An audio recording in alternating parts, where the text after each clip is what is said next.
Buenas noches.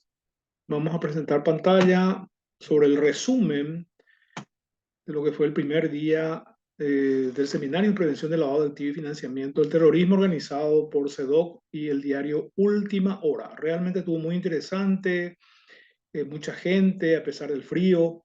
Y bueno, vamos a pasar a compartir con ustedes entonces las presentaciones en forma resumida. De hecho, que mañana vamos a hacer en vivo, ya en el auditorio, la presentación del senador Eduardo Nakayama, que habló sobre los antecedentes de dinero del lavado a inicio del siglo XX, el tema de lo que implicaba la venta del alcohol.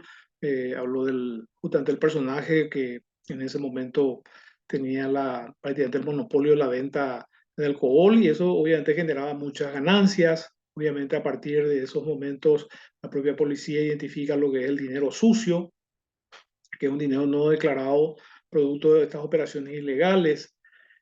Obviamente tuvo un desarrollo también de todo lo que implica estas actividades ilícitas a través de lo que es el tema de los estupefacientes, hasta eh, básicamente llegar a lo que es el acuerdo Bretton Woods, que fue una formulación del Fondo Monetario Internacional, y se cambia el patrón tradicional porque en ese momento las monedas tenían como contrapartida lo que era el oro, para pasar a utilizarse otros parámetros que sería ya en este caso la producción y las reservas monetarias.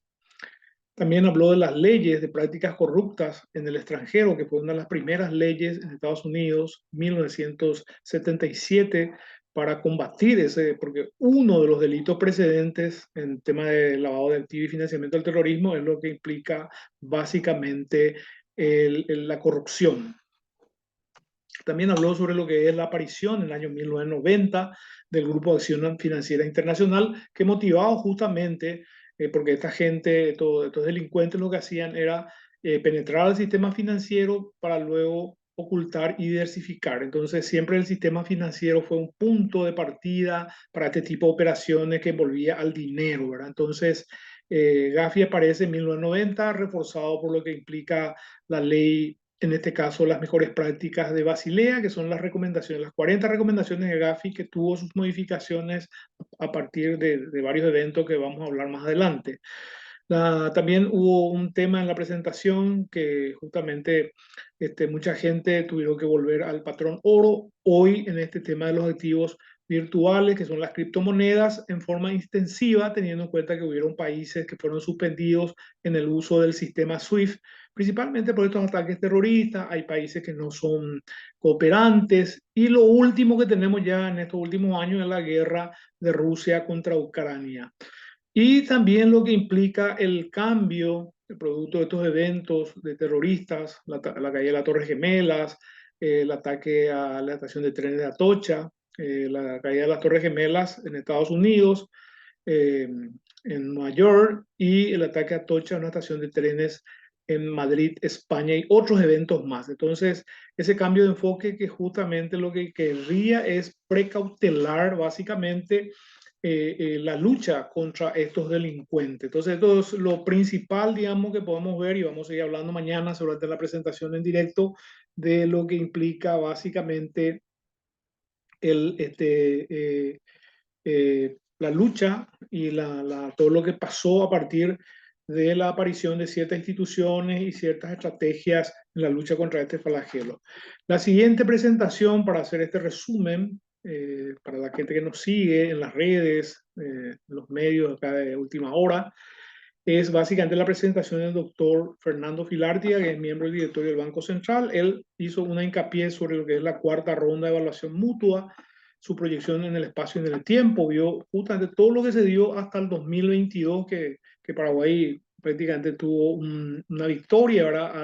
Al ser aprobado en estas evaluaciones mutuas. Justamente por eso habló, ¿verdad?, sobre los resultados de la ronda de evaluaciones, ¿verdad?, todo lo que ha logrado Paraguay. Algunos, evidentemente, hay puntos que mejorar sobre estas dos bases, pero un cumplimiento técnico y la efectividad, justamente, que es lo que se estaba evaluando en ese aspecto, porque en un principio era, como él mencionó en su exposición, eran las evaluaciones de cumplimiento, nada más que ahí, pero obviamente esta ronda de evaluaciones ya cambió ese enfoque, ¿verdad? Entonces, también analizó en su exposición el grado de cumplimiento por parte de Paraguay, justamente para que pueda aprobar esta ronda de evaluaciones mutuas.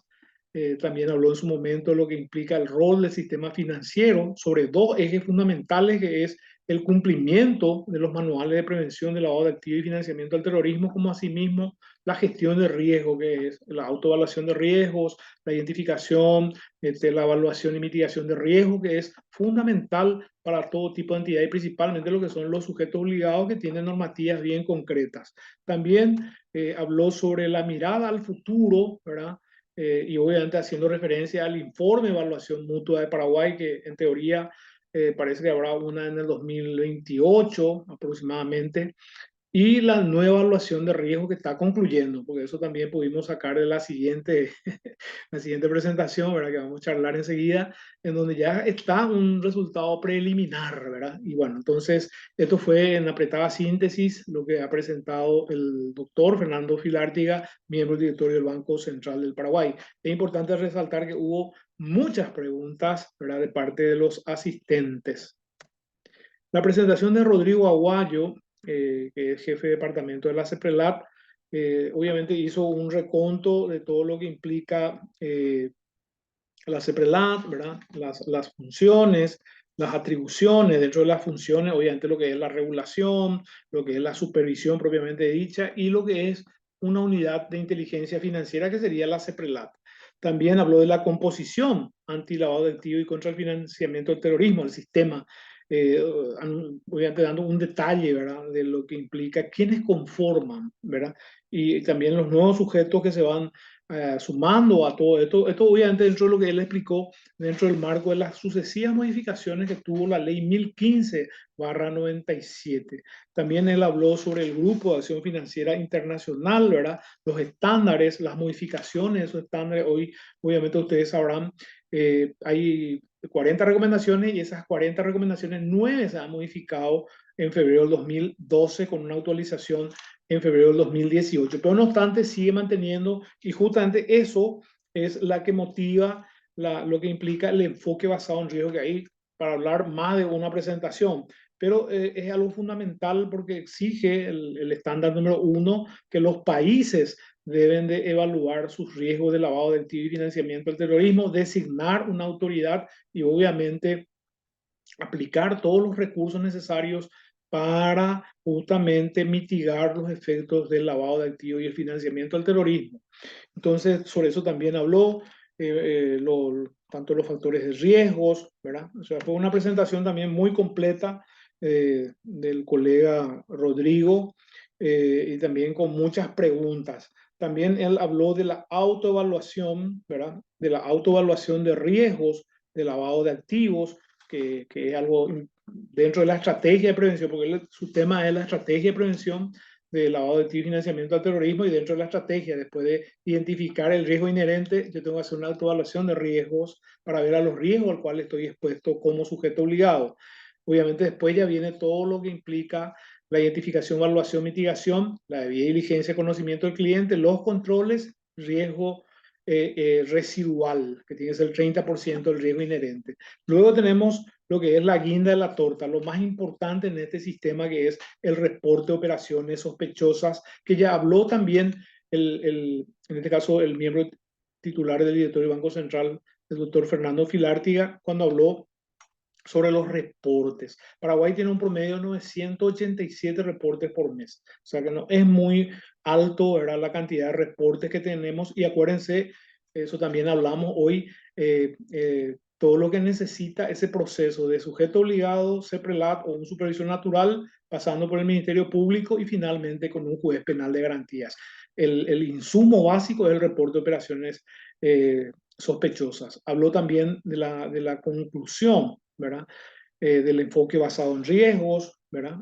Obviamente habló de la matriz de riesgo, que no es obligatorio, pero explicó cuáles son los parámetros a tomar en materia de frecuencia, en materia de lo que son básicamente el impacto o la severidad, ¿verdad?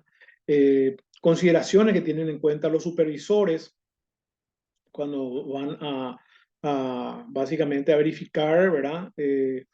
A un sujeto obligado, explicó detalladamente Y por último hizo una conclusión, ¿verdad? De lo que es este enfoque basado en riesgo bueno, cuáles son las expectativas. Hubo también prácticamente, no sé, creo que hubo como 10 o 12 preguntas que Rodrigo lo ha contestado con mucha suficiencia. Entonces, esto es el resumen del primer día en esto que llamamos Seminario de Prevención de Lavado de Activos y Financiamiento al Terrorismo, probablemente uno de los eventos más importantes en materia de prevención de lavado de activos y financiamiento al terrorismo en el 2024. Así que agradecemos siempre a todos ustedes, agradecemos a CEDOC, a Última Hora, por darnos este espacio y poder compartir con ustedes la actualidad en la lucha contra este flagelo. Muchas gracias.